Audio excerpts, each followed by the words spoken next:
Добро вечер, централно издание на вестите на почеток настани на денот. Утре напладне почнуваат блокадите на камионџиите на граничните премини. Сме спремни да ги прекинеме ланците на снабдување за да сватат и видат што може да се случи. Од владата велат дека се во комуникација со Брисел со цел решавање на проблемот. Покрај камерите на сообраќајниците, за една недела ќе почнат да казнуваат и специјализираните возила кои ќе ловат непрописно паркирани возачи. Камерата не препознава ни македонец, ни албанец, не препознава етникум, не препознава роднина, не препознава близок. Различни реакции по вчерашниот конгрес на СДСМ. Дел од аналитичарите со став. Прв пат да се очуваат со таква посериозна, поотворена критика.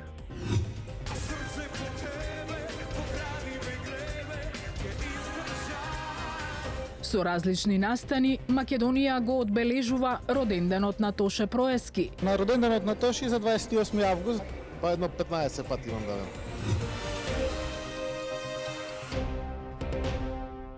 Ако не се случи чудо, утре напладне почнува блокадата на товарниот сообраќај низ речиси целиот Балкан. Кулминира револтот на камионџиите по новите правила на Европската унија, кои практично ја оневозможија нормалната работа на транспортерите и носи милионски загуби за компаниите и државите. Од владата за Канал 5 потврдија дека се во постојана комуникација со Брисел и наоѓаат решение на проблемот во моментов врвен приоритет. Игор Манасиевски. Утре напладне балканскиот транспорт е под целосна блокада. Камионџиите со своите шлепери се селат на граничните премини кон Европа, револтирани од новите европски правила, со кои им се ограничува престојот на европско тло на само 90 дена. Протестот ќе започне во исто време во Македонија, Србија, Црна Гора и Босна и Херцеговина, на сите излезни граници кон некоја европска земја со цел да се укаже на проблемот со воведувањето на ЕЕС системот, со кој електронски се следи и ограничува бројот на денови за престој во Европската унија. Како целина на сите 4 држави испратив на исто уште едно последно барање со јасно нагласување на она што го бараме и дека сме спремни да ги прекинеме ланците на снабдување за да сватат и видат што може да се случи доколку немаат разбирање за надминување на овој проблем. Така да на 26 точно од 12 сатот ќе се затворат сите граници за товарен сообраќај за излез од државата, додека вечерта во 24:00 ќе се затворат и терминалите за влез во државата. Соработката и поддршката од владата за овој проблем според Муратовска е максимален. Од владата за Канал 5 велат дека се во постојана комуникација со европските представници со цел да се укаже на проблемите на транспортерите кои се сериозна закана и за економијата. Владата активно е фокусирана и работи на изнаоѓање решение на проблемот на транспортерите. Ова е прашање за кое сме во постојана комуникација со представници на Европската унија и истото во дипломатските канали е представено како приоритетно. Со партнерските земји и превозниците се бара преку диалог да се обезбеди итно решение и непречен проток на стоки. Македонија, како и другите земји кои се приклучуваат на протестот, се континентални држави, кои единствено преку камионскиот превоз имаат извоз и увоз на стоки, особено што кај нас нема ниту железница, а земјите каде ова правило ќе важи е се поголем. Во 2009 година, кога се потпиша билатералната спогодба за визна либерализација, имаше 5-6 држави кои што беа во Шенген зоната. Со текот на годините, значи се зголемуваше бројот да до ланската година кога влегоа и Романија и Бугарија, веќе се 29 држави во Шенген зоната.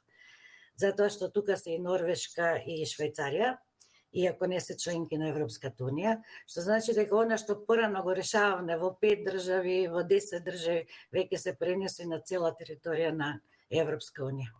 Според Муратовска, ако сака Европа може веднаш да го реши проблемот и да го спречи протестот, така што ќе ги вброи камионџиите во онаа регулатива со која се иземаат персоналите на бродскиот, авионскиот и железничкиот сообраќај, или може да воведе 5-годишни визи за транспортерите, како што првично било планирано. Последни тестирања на Safe City од МВР велат дека речиси се е подготвено до целосното активирање на системот следната недела. Потврдуваат дека не само камерите поставени на улиците и булеварите, во целосна функција се ставаат и специјализираните возила, кои ќе фотографираат и казнуваат непрописно паркирани возила на улиците и тротоарите. Афродита Рамос. Заедно со камерите од Safe City, од 1 февруари ќе започнат со работа и полициските патролни возила, кои автоматски детектираат и санкционираат погрешно паркирање во сообраќајот, потврдуваат од МВР за Канал 5. Како и системот Safe City, и овие возила прекршоците ги документираат со автоматски софтвер и камери, а казната пристигнува директно на електронската пошта до собственикот на возилото. Од 1 февруари патролните возила ќе започнат со работа. Системот Безбеден град ќе санкционира 4 прекршоци во сообраќајот: пречекорена брзина, поминување на црвено светло, нерегистрирано возило и непрописно паркирање. Патролните возила ќе регистрираат непрописно паркирање, велат од МВР. Министерот за внатрешни работи Панча Тошковски на денешната финална проверка и верификација на системот за автоматска детекција на брзината на возилата потенцираше дека целта на Safe City се повеќе спасени човечки животи. Од аспект на зачувување на човечки животи, од аспект на намалување на настанати сообраќајни незгоди и од аспект на намалување на број на повредени граѓани во сите оние сообраќајни незгоди кои што ги имаме, а знаеме дека бројките во Македонија се катастрофални, едни од најлошите во Европа. Одстапките кои што се констатирани при верификацијата на брзините навистина се минимални. На брзина од 185 км на час имаме одстапување од камерата до уредот со кој што се потврдува со 100% сигурност брзината 0,4-0,5 км на час, што е далеку под законски утврдената толеранција. Камерата не препознава ни македонец, ни албанец, не препознава етникум, не препознава роднина, не препознава близок. Едноставно секој оној кој што ќе го стори сообраќајниот прекршок во рамки на утврдени процедури ќе треба да сноси одговорност за истиот. Од МВР посочуваат дека во првата фаза на имплементација на овој систем, камерите се ставени на локации со зголемен ризик: Скопје, Куманово и Тетово. Но во текот на годината системот ќе се проширува и на територијата на целата држава, а листата на прекршоци кои тој санкционира ќе се зголемува. Исто така ќе бидат активирани и возила на МВР опремени со мобилни камери, кои ќе дејствуваат на така наречени црни точки на патиштата. А од ВМРО ДПМН и денеска со критики за СДСМ и ДУИ зашто во собранието не дале поддршка на законските измени по кои ќе функционира Safe City. Другарството на Венко Филипчи и Али Ахмети се покажа како нераскинливо, кога имаат заеднички интерес, а во петокот покажаа дека се здружени и против граѓаните и нивните животи. Али и Венко додека беа на власт си другаруваа во криминални шеми со местење тендери и други слични активности, а сега Али и Венко покажаа дека немаат слух воопшто за граѓаните и нивните потреби, па во петокот здружено нивните пратеници гласаа против измените на законот за прекршоци. Реакции од власта, но и од самото членство по вчерашниот конгрес на СДСМ. ВМРО ДПМН е со критики за говорот на Венко Филипче, додека дел од социјалдемократите бараат ветинки и враќање на моќта кај членството. Дали овој конгрес е почеток на консолидација или сигнал дека се неопходни подлабоки реформи? Ивана Стојановска. Реакции по отчетниот конгрес на СДСМ и од владеачката ВМРО ДПМН, но и од членови на Социјалдемократскиот сојуз. По критиките на Филипче упатени кон власта и ВМРО ДПМН, од партијата возвратија дека неговиот говор бил празен и неотчетен, без никакво оградување од криминалот на, како што го нарекуваат, кланот Дубај. Требал пред конгресот, пред своето членство, најпрвин да објасни за сите национални предавства, почнувајќи од она сервилно однесување према Грција, па потоа штетниот договор со Бугарија, потоа оној наметнат француски предлог и сите оние предавства кои што ги правеше владата на СДСМ. Уште повеќе требаше да објасни зошто СДСМ додека беше на власт стана чирак и подизведувач на ДУИ и на крајот на криштата пред своето членство Венко Филипче требало да објасни зошто СДСМ стана пета партија во Скопје и трета партија во Република Македонија. Порака по завршувањето на 31-иот конгрес на СДСМ упати и пратеничката и поранешна министерка Славјанка Петровска. Таа преку статус на социјалните мрежи предлага политички ветинг за членовите и партиското раководство, но укажува и на потребата од сериозни внатрепартиски промени со цел обстојување на СДСМ на политичката сцена. Социјалдемократијата е жива, но ако не почнеме да се менуваме како партија, ќе бидеме маргинализирани, а во крајна линија ќе исчезнеме. Дадов предлог за статутарна измена со која претседателите на општинските организации ќе се избираат непосредно од членството, а не како досега да ги назначува претседателот на партијата. Со ова ја враќаме моќта на одлучување кај членовите, наведува Петровска во објава на Facebook. Одржувањето на отчетниот конгрес на СДСМ дел од аналитичарите го оценија како прв и вистински чекор кон консолидација на партијата. Според Петар Арсовски на СДСМ е потребна и посериозна структурна трансформација, но и прифаќање на добронамерните критики од членството. Забележуваме во последно време на малку поагресивна, поантагонистичка реторика, условно речено поактивна од СДСМ, која е обид да се внесе некаква инфузија на нова политичка енергија во партијата. И мислам дека последните пораки кои се однесуваат околу факелот на слободата и на демократијата и така натаму треба да ги прецепираме во насока на таа стратегија за нов политички наратив. Прв пат се соочуваат со таква посериозна, поотворена критика. Прашање е дали тоа ќе се претвори во една конструктивна и инклузивна дебата која може да му донесе нешто на СДСМ, или СДСМ ќе стане дефанзивен во таа смисла.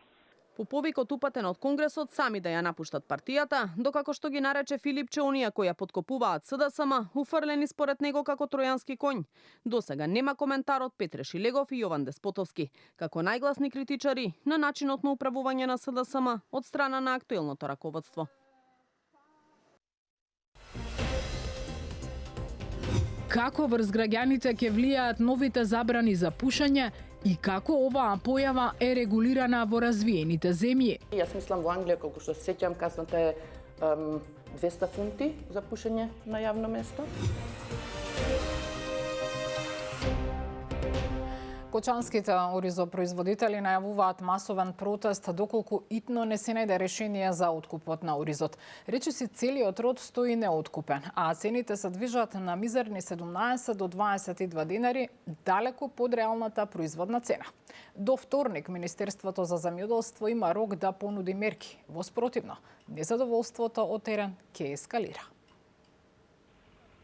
Голем протест најавуваат кочанските оризопроизводители, ако не се најде решение за откупот на оризот по прифатливи цени. До вторник е рокот до кога Министерството за земјоделство треба да излезе со предлог мерки како да се надмине катастрофалната состојба во Кочанско со пласманот на оризот. Моменталната состојба е загрижувачка. За 1 до 2 месеци треба да почнат подготовките на нивите за новата реколта, а 95% од оризот стои неоткупен, а и она малку што се откупува е по мизерни цени од 17 до 22 денари. Нашето барање е следно 30 денара, од тие 30 денара 25% да ни се плате и не бараме ништо повише. И да се натерат когаче да откупуват. Кој механизам ќе биде? Дали на нив ќе дават изменни субвенции, дали на нас ќе дават, што значи бараме оризот од 37 до 40 да не спадне долу. Тие се барањето, во спротивно. Луѓето се спремни и ќе спаднат и тоа ќе биде еден од најголемите страјкови во Македонија. Гарантирам го тоа. Оризопроизводителите се незадоволни и бараат да се ревидира пресметката за тоа колкава е официјалната производна цена. На неа да се пресметаат 25% заработка и така да се дојде до откупната цена, која според нив не смее да биде под 37 денари. Исто така, бараат Министерството да најде начин и модел како да се откупува и извезува оризот, за да се деблокира откупот, за кој залихи има и од родот на ориз од 2024. Откупот на стоковите резерви според нив само направил дополнителен хаос на терен, а количините кои ќе се преземат се многу мали во однос на тоа колку род треба да се откупи во Кочанско. Над 125.000 инспекцијски контроли од областа на безбедноста на храната и храната за животни, здравствената заштита и благосостојбата на животните спроведува минатата година официјалните ветеринари и инспекторите за храна на Агенцијата за храна и ветеринарство.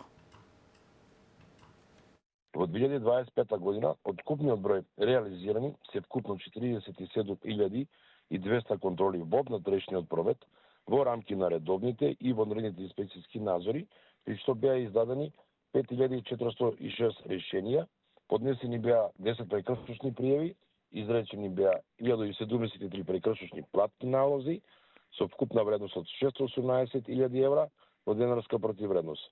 Поднесени беа и 8 кривични пријави, сите од областа на здравствената заштита и благосостојбата на животните.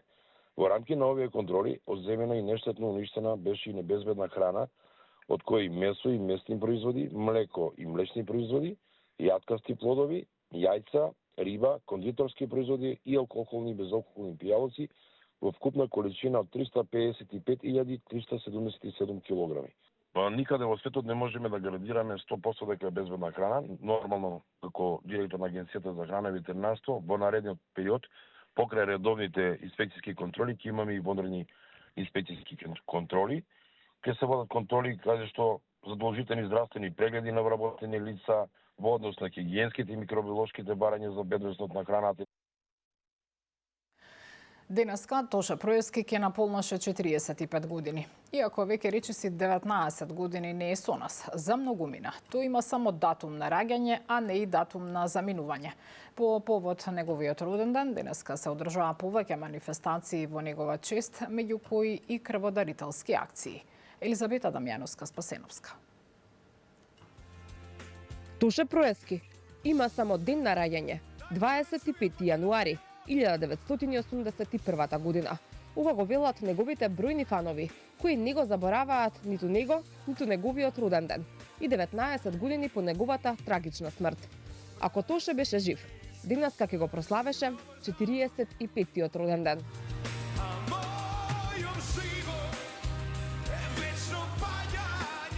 Роденденот на Тоше се одбележа и во спомен куќата Тодор Проевски во Крушево, под мотото Тоша живее во песните, во срцата и во вечноста.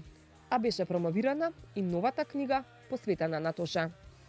Долго срце ми крадеш, а никако да се предадеш. Со торта и свекички, роденденот на Тоша го одбележа и неговото семејство на неговото вечно почивалиште на Гумење. Обожаватели на Тоша од цел Балкан секоја година на 25 јануари го посетуваат гробот на прерано загинатиот македонски пејач и спомен домот кој ги чува сите негови лични предмети. Меѓу нив се дури и двата мобилни телефони кои Тоша ги носел со себе на денот на несреќата. Огромен број пред се млади луѓе денеска во знак на сеќавање на Тоша Проевски даруваат крв. Покажуваат дека пораката што ни ја остави Тоша додека беше жив да бидеме хумани и да си помагаме едни на други и понатаму живее. Тоша и денес живее преку своите песни, зборови и дела. Остана запаметен по незаменливата хуманост, а во негова чест секоја година на 25 јануари се организираат крводарителни акции во Скопје и Крушево. 25 јануари во чест и спомен на Тоша Проевски, хуманист, некој што ни остави траен спомен, меѓутоа е една инспирација и за хуманост, и за солидарност, и за алтруизам, нешто што е многу важно. Днешнава крводарителска акција тука во домот на Арама ќе трае до 17 часот, веќе имаме навистина голем одзив пред се на млади дарители, лица кои што и досега дарувале крв, меѓутоа и нови дарители, млади, кои што еве за прв пат можеби на оваа крводарителска акција, така што наистина многу горди и среќни што традицијата продолжува, меѓутоа е спомен за некој кој што оставил такво некое хумано дело зад себе и живее и надеваме дека и понатаму ќе живее.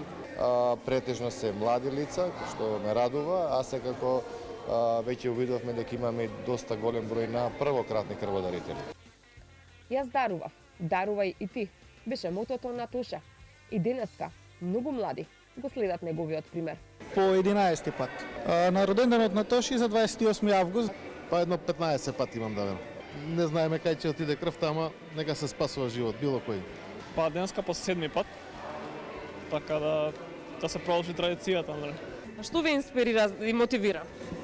Татко ми по неговите стапки. Секој што во можеш, кој што би сакал да дарува е добро дело. 19 тажни години поминаа без Тоша. Тој загина на само 26 години во сообраќајна несреќа на 16 октомври 2007 година кај Нова Градишка, Хрватска. Веста за неговата смрт за брзо време го обиколи регионот и остави милиони луѓе во шок, Тоше имаше кратка, но блескава кариера. Ја представуваше Македонија на Евросонг. Сними 7 албуми, а неговите песни и денеска живеат. Одржуваше хуманитарни концерти, благодарение на кои ја доби и хуманитарната награда Мајка Тереза, а во 2003 година стана и регионален УНИЦЕФ амбасадор. Последниот концерт го одржа во Скопје, само 11 дена пред неговата смрт. Со публиката, како и секогаш, се поздрави со зборовите "Ве сакам сите".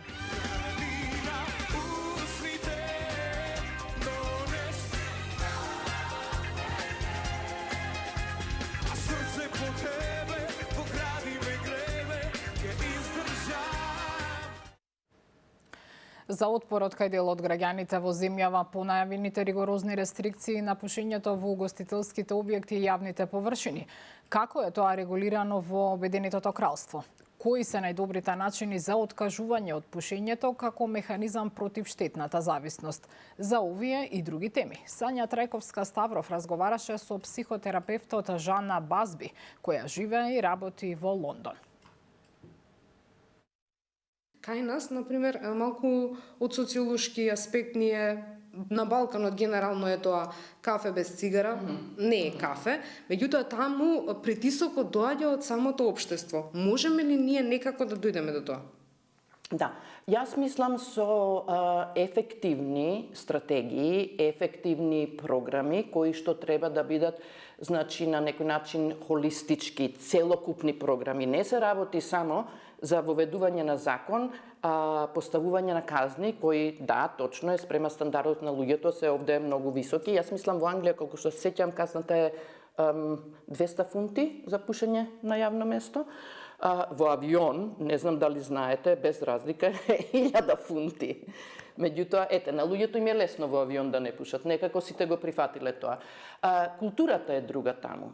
Едукацијата која им се дава на луѓето од јавните институции, од владата, вклучување на различни експерти, од доктори до психолози, бизнис психолози, психотерапевти, аналитичари и така натака, значи се работи многу тимски. Обележувања имаше и уште има. Добри обележувања, знакови за непушење и така натака. Со тоа на луѓето им е малку и полесно, знаете, да се вклопат и да соработуваат и тие во спроведувањето на законот. Секогаш ќе има луѓе кои што се многу резистентни, точно е тоа, од било какви причини. Од причина што некој на вистина многу станал зависен. Од причина што некој има други причини па сака да се бунтува и неправилно размислува дека ова е напад на мојата лична слобода. Тоа е, мислам, неправилно размислување, да се разбереме. Така што секогаш ќе има луѓе кои што ќе се спротивставуваат, меѓутоа сакавте паралела од Англија, ви ја кажувам, веќе дури и никој не приметува дека, мислам, цигарите фалат, не се пуши. Има уште луѓе што пушат. Има еден друг момент каде што има и млади луѓе кои што палат електронски цигари. И сега, во процес е воведување на нов закон кој треба да се спроведе до, мислам, беше до 2030 година. Целта е да се направи... се размислува. Да, готово, ќе почнат да го спроведуваат. Целта е да се направи генерација, така наречена генерација без чад од цигари. Што значи дека ќе сакаат да го намалат бројот на пушачи и пушачи на цигари и на електронски на помалку од 5% од населението. Тоа е генерација без чад. Исто така, друг момент има каде што значи, во кола не сме да се пуши ако имате не деца, патник помлад од 18 години. Забрането е пушење во кола, забрането е пушење во возила кои што се од јавен карактер, мислам нема шанса, автобуси, такси, такви работи. Воведуваат сега закон каде што нема да се дозволи да купуваат цигари сите оние луѓе кои што се родени до 1 јануар 2009 година. Значи ќе биде незаконски. Нема да купуваат цигари, нема да имаат допир до цигари. Нема да смеат? Тоа е за идните генерации. Нема, илегално ќе биде. Како што илегално дрога да дила некој. Така. Интересни поинти во секој случај. Сакав само да ве прашам во однос на вашата професија. Што би му препорачале на човек што сака да ги остави цигарите во услови кога државата не овозможува некои многу помошни средства за да се помогне во таа цел на поединецот? Да. Јас не знам точно како се одвива ситуацијата тука, веројатно е како што спомнавте, нема некои си многу услови. Што јас конкретно работам во Лондон е како бизнис психолог, нели? Главната всушност фокусот на мојата работа е здравјето на вработени, поготово менталното здравје. Тоа вклучува исто така и зависност од цигари, кое што беше многу пораспространети со проекти кога нели се воведуваше законот и после тоа, такво нешто веројатно ќе треба и тука. Когнитивно-бихевиоралната терапија, која е еден од правците кои јас го користам со години, клиничката хипнотерапија, сите тие даваат многу ефикасни резултати за луѓето што сакаат да се откажат од пушење. Првиот момент е да застанете и да се запрашате што ви представуваат цигарите. Јас тоа го разработувам со моите клиенти на еден по-длабок начин и така натака. Што ви представуваат цигарите? Зошто пушите? Пушите дека сте под стрес, пушите дека мислите подобро функционирате секој ден, пушите заради тоа што и другите околу вас пушат, пушите заради тоа што мислите дека на вашето здравје нема да штети. Зошто? Меѓутоа, ретко кој пушач застанува да размисли, да се стопира кога ја зима цигарата и да рече, окей, зошто ми треба оваа цигара? Толку во централното издание на вестите, вечерните почнуваат во 20 часот и 45 минути. Гледајте на.